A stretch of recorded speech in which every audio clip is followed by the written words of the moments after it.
दिल्ली जू में 18 साल बाद खुशखबरी का माहौल है। इस पर खास बातचीत करने के लिए हमारे साथ दिल्ली जू की डायरेक्टर हैं मैम। जिस तरीके से दिल्ली जू में खुशखबरी का माहौल है, बल्कि दिल्ली जू में नहीं पूरे देश में खुशखबरी का माहौल, जिस तरीके से 2 बच्चों को जो टाइगर है उसने जन्म दिया है, क्या कहें? नहीं देखो, मैं तो पहले यही कहना चाहूँगी कि ये सारा एफ़र्ट जो है हमारे जो यहाँ स्टाफ है उनका एफ़र्ट है, क्योंकि उनकी मेहनत के बिना और वो जो रिस्क लेते हैं उसी के बेसिस पे ये आगे सफल हो सकता है। क्योंकि जब मेटिंग होता है एनिमल्स का, वो भी एक बहुत ही टीडियस प्रोसेस होता है।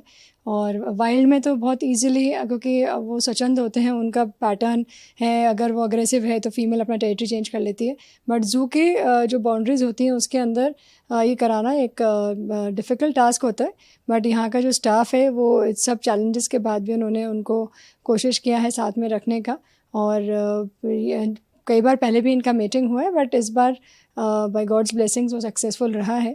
तो निश्चित तौर पे ये सबके लिए यहाँ पे एक काफ़ी खुशी का एक खबर है। और साथ ही इसमें ही नहीं, हमारे और भी जैसे वन्य जीव हैं, जैसे गौर है और हिप्पो है, अभी वाइट टाइगर का आपने देखा ही था, उनके कब्ज़ हैं। तो ये सब जब बच्चे हमारे परिवार में यहाँ आते हैं एनजेडपी परिवार में, तो जैसे परिवार में एक नए सदस्य आने की सबको खुशी होती है, तो वैसे ही हमारे इस परिवार में भी सबको नए जानवर आने की सबको बहुत खुशी है। देखभाल की बात करें, किसके संरक्षण में देखभाल की जा रही है?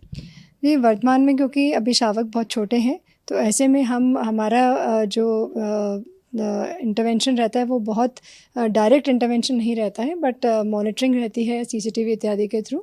और जो उनका कीपर है केवल वही, उसी का एक्सेस रहता है, वही उनका फीड और सफाई इत्यादि के लिए बस वो जाता है, वो भी बहुत लिमिटेड ड्यूरेशन का रहता है। बाकी जो मादा है, मादा के संरक्षण में ही पूरा बच्चों का रहता है, वो उनको फीड कराती है, उनकी देखभाल अभी पूरा जो है उसी का वो कर रही है। उसमें कोई हमारी तरफ से कोई इंटरवेंशन नहीं रहता है स्टेज पे। पर यदि कभी मेडिकल इंटरवेंशन आगे चाहिए तो उसके लिए हमारे यहाँ वेटनरी ऑफिसर है, वेटनरी टीम है, तो वो उसके लिए तत्पर रहती है। गर्मी की बात करें अगर, तो दिल्ली में काफ़ी ज़्यादा गर्मी पड़ रही है, गर्मी को लेकर के किस तरीके से देखभाल की जाए? गर्मी में देखिए, हमारे सारे जितने भी बिग क्रैट्स हैं, प्रजातियां हैं, उनमें कूलर्स की व्यवस्था की गई है, जो कि अंदर रेस्टिंग शेल्टर में जब ये रहते हैं वहाँ के लिए की गई है। बाहर आउटडोर में रहते हैं तो वहाँ स्प्रिंकलर्स लगाए गए हैं, चौपायों में भी स्प्रिंकलर्स हैं कई जगह। और इसके साथ ही जो टाट होती है उसको गीला करके, जैसे कराल की छत है उस पर लगाया जाता है, तो वो भी एक कूलर की तरह काम करता है। और ये इनका इनक्लोजर का रहा, पर जो इनका खान पान है उसमें भी गर्मी के अनुसार बदलाव किए जाते हैं, और चिकित्सक के परामर्श के अनुसार उसमें सप्लीमेंट्स ऐड किए जाते हैं, जैसे पानी में ग्लूकॉन डी और मिनरल सप्लीमेंट्स दिए जाते हैं। साथ ही जितने भी जैसे अभी हाथी हैं तो उनको काफ़ी डाइट में, जैसे चारा, हरा चारा जिसमें वो पानी का कंटेंट मात्रा ज़्यादा है, वो डाइट दिया जाता है। चारा है, पत्तियां हैं, साथ ही जैसे तरबूज है, खरबूजा है, केले हैं, खीरा है, ये सारे, जहाँ चौपायों में भी खीरा जाता है उनको भी काफ़ी वाटर कंटेंट के लिए दिया जाता है। तो ये सारे डाइट के पैटर्न्स गर्मी सीज़न बदलते ही इनको चेंज किए जाते हैं। जो बात की जाए जनता की, जब से जनता ने सुना कि बच्चे टाइगर के हैं तो यहाँ पर देखने के लिए भारी संख्या में पहुँच रही, तो जनता कब से ये बच्चे देख सकेगी? या अभी तो नहीं, क्योंकि अभी जब तक इनका वैक्सीनेशन शेड्यूल पूरा नहीं होगा तब तक नहीं, क्योंकि एक बार वैक्सीनेशन कंप्लीट हो जाता है तो ये किसी भी एनवायरनमेंट को अडाप्ट करने में एक्लेमेटाइज हो जाते हैं।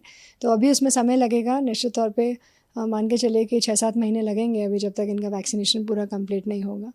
तो तब तक ये कराल में रहेंगे, ऑफ डिस्प्ले में जो रहेंगे। बच्चे हैं मेल हैं फीमेल हैं, इस तरीके की कोई जानकारी? नहीं, ये अभी हम नहीं इसमें बता सकते, क्योंकि अभी जब तक इनका वैक्सीनेशन नहीं होगा तब तक हम इनके क्लोज प्रॉक्सिमिटी में नहीं जाते।